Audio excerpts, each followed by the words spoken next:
Hello everyone. पिछली video में हमने जाना था कि जो लॉज ऑफ मोशन में कुछ टर्म्स हमारे पास आते हैं, जैसे फोर्स है, इनर्शिया है या लॉ ऑफ इनर्शिया है, जो हमने पहले पढ़ा। ठीक है, आज हम इंट्रोड्यूस करने वाले हैं तीनों लॉज को जो न्यूटन ने दी थी, जिनको हम जानते हैं न्यूटन्स लॉ ऑफ मोशन के नाम से। ठीक है, अब ये लॉज क्या है आज हम इंट्रोड्यूस करेंगे, और कल यानी नेक्स्ट वीडियो में हम एक एक करके इसको ब्रीफली समझेंगे कि फर्स्ट लॉ, सेकंड लॉ और थर्ड लॉ का एप्लीकेशन क्या है, ये कहाँ पर लागू होती हैं। ठीक है, तो जानते हैं फर्स्ट लॉ क्या है। According to this law, a body continues to be in its state of rest or of uniform motion along a straight line unless it is acted upon by some net unbalanced external force to change the state। ठीक है, क्या बोले, according to this law, इस नियम के अनुसार, a body continues to be in its state of rest or of uniform motion along a straight line unless it is acted upon by some net unbalanced external force to change the state। हमसे बोले हैं कि इस अगर कोई body rest में है, ठीक है, अगर वो रेस्ट में है तो रेस्ट में ही रहेगी।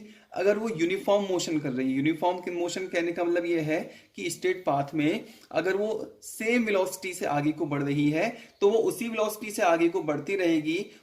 तो अगर हम उसकी स्टेट ऑफ रेस्ट में या उसकी यूनिफॉर्म मोशन में अगर चेंज करना चाहते हैं तो हमें उसमें एक अनबैलेंस्ड एक्सटर्नल फोर्स लगाना पड़ेगा। ठीक है, यानी अनबैलेंस्ड एक्सटर्नल फोर्स क्या है, वो ये ऐसा फोर्स है जिसकी वजह से हम किसी भी ऑब्जेक्ट के मोशन में, डायरेक्शन में, उसकी स्टेट में, ठीक है, हम चेंज ला सकते हैं। ठीक है, ऐसे फोर्स को क्या बोला जाता है, आपका अनबैलेंस्ड एक्सटर्नल फोर्स। ठीक है, तो यहां से हमें क्या समझ में आया कि कोई भी बॉडी है अगर वो रेस्ट में है तो रेस्ट में ही रहेगी, अगर वो यूनिफॉर्म मोशन कर रही है यूनिफॉर्म में मोशन ही करती रहेगी स्ट्रेट लाइन में, जब तक कि उस पर कोई एक्सटर्नल फोर्स ना लगाया जाए। ठीक है, एक्सटर्नल फोर्स यानी गाड़ी चला रहे हैं आप, यूनिफॉर्म मोशन से चल रहे हैं, आपने ब्रेक लगाया तो ब्रेक लगाना मतलब आपने एक्सटर्नल फोर्स लगाया, अनबैलेंस्ड एक्सटर्नल फोर्स लगाया। ठीक है, आपने किसी टेबल को एक जगह से दूसरी जगह उठाकर रखा तो आपने अनबैलेंस्ड एक्सटर्नल फोर्स लगाया उसको एक जगह से दूसरी जगह में रखने के लिए। ठीक है, तो ये होती है आपका फर्स्ट लॉ। इसको आप दूसरे तरीके से भी डिफाइन कर सकते हैं। It can also be stated as if no net force acts on a body then the velocity of the body cannot change, that is the body cannot accelerate। हमसे बोल रहे हैं कि if no net force acts on a body, अगर किसी भी body में कोई एक्सटर्नल फोर्स नहीं लग रहा है, नेट फोर्स से कहने का मतलब है कि हमने जो ऊपर पढ़ा अनबैलेंस्ड एक्सटर्नल फोर्स, उसी की बात हो रही है कि अगर किसी बॉडी पर एक्सटर्नल अनबैलेंस्ड फोर्स नहीं लग रहा है तब the velocity of the body can not change, तो बॉडी की वेलोसिटी चेंज नहीं होगी अगर वो मोशन में है। ठीक है, यानी the body can not accelerate, यानी कि उसकी स्पीड में किसी प्रकार का डिफरेंस नहीं आएगा। आप गाड़ी की स्पीड घटाते या बढ़ाते हैं ना, तो उसका मतलब ये होता है कि वहां पर गाड़ी एक्सेलरेट हो रही है। ठीक है, गाड़ी का एक्सेलरेट होना मतलब उसकी वेलोसिटी में चेंज आना। आई बात समझ में। अगर गाड़ी एक्सेलरेट नहीं हो रही है इसका मतलब आप यूनिफॉर्म मोशन में है, जो आप पहले पढ़ चुके होंगे। तो यहां पर बोल रहे हैं कि अगर किसी भी बॉडी पर एक्सटर्नल फोर्स काम नहीं कर रहा होता है तो उसकी वेलोसिटी में किसी भी प्रकार का चेंज नहीं आता है। ओके, तो यह है हमारी फर्स्ट लॉ। अब सेकंड लॉ देखते हैं, सेकंड लॉ में क्या बोले हैं। Second law, according to this law the rate of change of linear momentum of a body is directly proportional to the external force applied on the body, and this change takes place always in the direction of the force applied। हमसे बोले हैं according to this law the rate of change of linear momentum of a body is directly proportional to the external force applied on the body। हमसे बोले हैं कि अगर किसी body में के लीनियर मोमेंटम में जो चेंज हो रहा है टाइम के रिस्पेक्ट में, वो डायरेक्टली प्रोपोर्शनल होता है उस पर लगाए हुए फोर्स के। ठीक है, यानी कहने का मतलब यह है कि अगर हम किसी बॉडी पर कोई एक्सटर्नल अनबैलेंस्ड फोर्स लगाते हैं तो जितना फोर्स लगाएंगे उसके लीनियर मोमेंटम में उतना ही चेंज आएगा।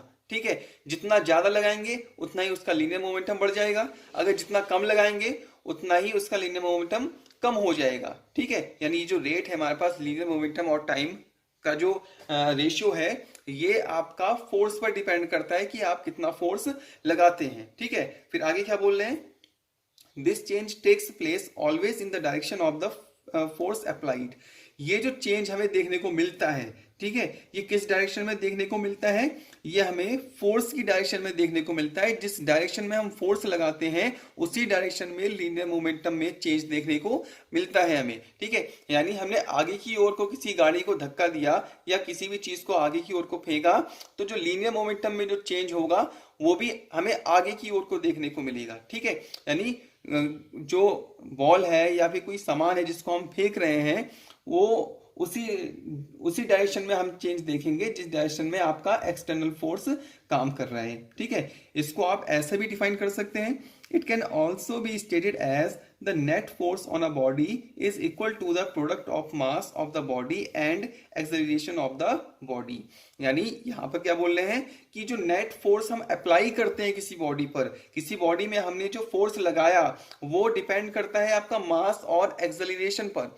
ठीक है, मास किसका, जो बॉडी मूव कर रही है उसका मास, और एक्सेलरेशन वो मोशन करेगी, नॉन यूनिफॉर्म मोशन होगा तो डेफिनेटली वहां पर क्या होगा, उसका कुछ एक्सेलरेशन होगा।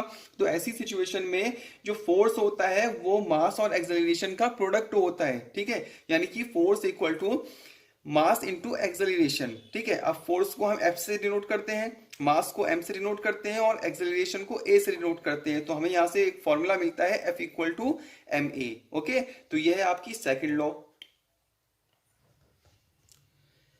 आगे बात करते हैं हम थर्ड लॉ की। अब थर्ड लॉ में क्या बोले हैं, according to this law to every action there is always an equal and opposite reaction, that is the force of action and reaction are always equal and opposite।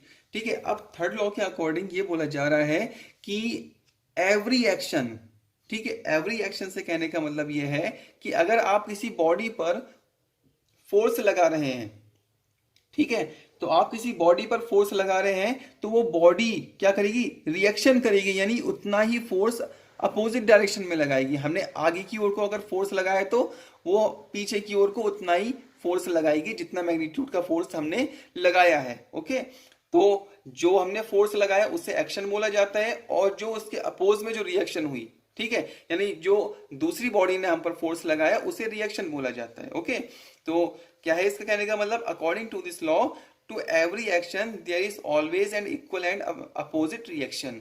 अगर कोई भी action होता है तो हमेशा उसके equal and opposite reaction definitely होता है। ठीक है, ऑलवेज कहने का मतलब है कि हमेशा होता है। जितनी भी हम डेली लाइफ में वर्क करते हैं, कोई भी काम हम करते हैं तो वो फोर्स के बिना नहीं होता।